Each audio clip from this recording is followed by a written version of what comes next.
ang dami-daming iisip, ang dami-daming tagaluto. At the end of the day, hindi mo na alam kung ano yung niluto mo eh. Habang dumadami yung mga amo, lalo nagkakaroon tayo ng problema sa implementation eh. Alam mo, yung pag-ikot ko sa ibang bansa, ang pinakamaayos na mga bansa, yung isa lang ang nagde-decide. Punta ka sa Dubai, hindi mo gaano kaayos to. But isa lang nagde-decide. Bababa ang batas, susundin. As I said, we don't really digress. No? Hindi kami umiiba kung ano yung mga polisiya sa taas because that's actually one way of uniting our people and going through just isang direksyon. Alam mo, problema kasi sa sistema ng gobyerno, parang lahat na lang ng ahensya may sariling opinion doon sa sinasabi galing sa taas. Ang point ko dyan, kayong nandyan, whatever it is that you say, we will comply. Kung itong sinabi niyong deadline, ito rin ang deadline namin. Hindi kami mag-iiba. Bakit?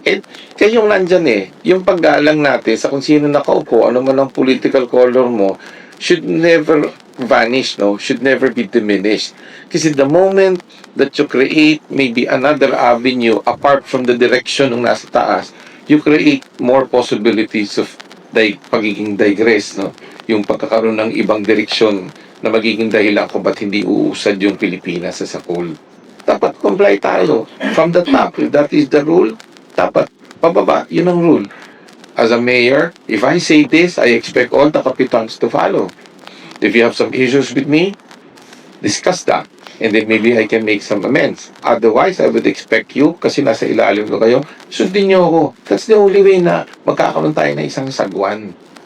You know, ang problema ng masyadong demokratikong pamamaraan, ang dami-daming iisip, ang dami-daming tagaluto. At the end of the day, hindi mo na alam kung ano yung niluto mo eh. You can't even define what it is anymore.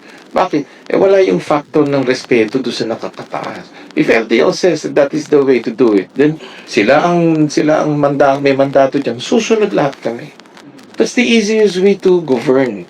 Para wala nang masyadong wala nang pagiging divisive na nature. It's a fresh start for us, 2026. Sundin ko ano sinasabi sa taas.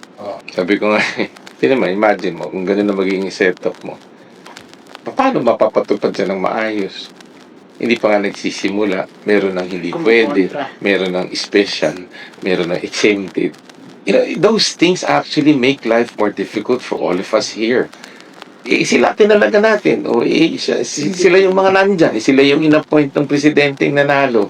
Can't we just, respect that at least for a month or 2 months, give it a try, and then there will be some oversight na nakita mo na medyo problematic to, approach the LTO as a group and then discuss that. But for now, kung merong polisiya, anuhin nyo na, patupad nyo. Kaya tayo na mong problema, parating lang, merong hindi pwede, meron na lang, di ba? Nakakapagod na rin yun. Sumunod tayo para, alam mo, yung pag-ikot ko sa ibang bansa, ang pinakamaayos na mga bansa, yung isa lang ang nagde-decide. Totoo. Yung bumababa, punta ka sa Dubai, hindi mo gaano kaayos to. But isa lang nagde-decide. Bababa ang batas, susundin. Habang dumadami yung mga amo, lalo nagkakaroon tayo ng problema sa implementation eh. Diba?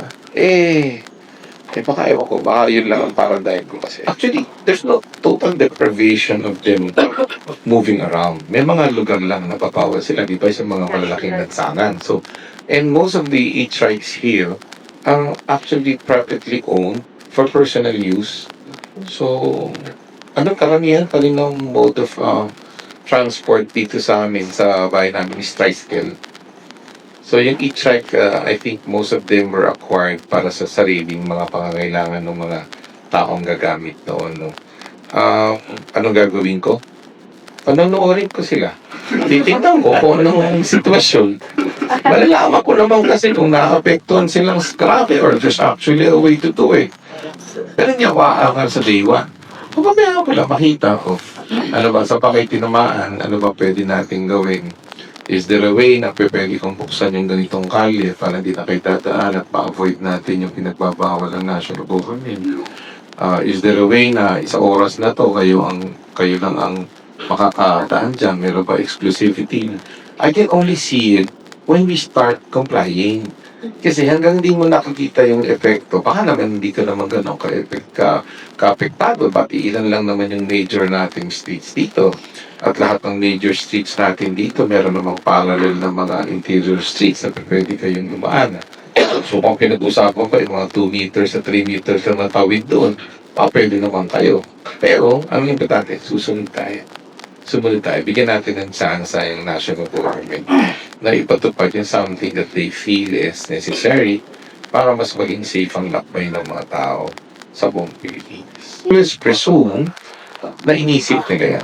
You always premise yung iyong desisyon o yung pagsunod dun sa theory na pinag-isipan nila yan bago nila yan sinabi sa amin. Huwag mo agad ko kontrahin. It's very unfair, very unethical, very unprofessional, and very divisive. Ha? Oh, we are not out here para ipamukha sa mga tao sa taas na mali sila. We are out here para iparamdam sa kanila na tutulong kami kasi gusto natin ng isang Pilipinas, hindi lang isang kaita. Yan ang ating Bravo Balita. Salamat sa panonood. Follow at subscribe at like na po kayo sa aming Facebook, YouTube at TikTok channel.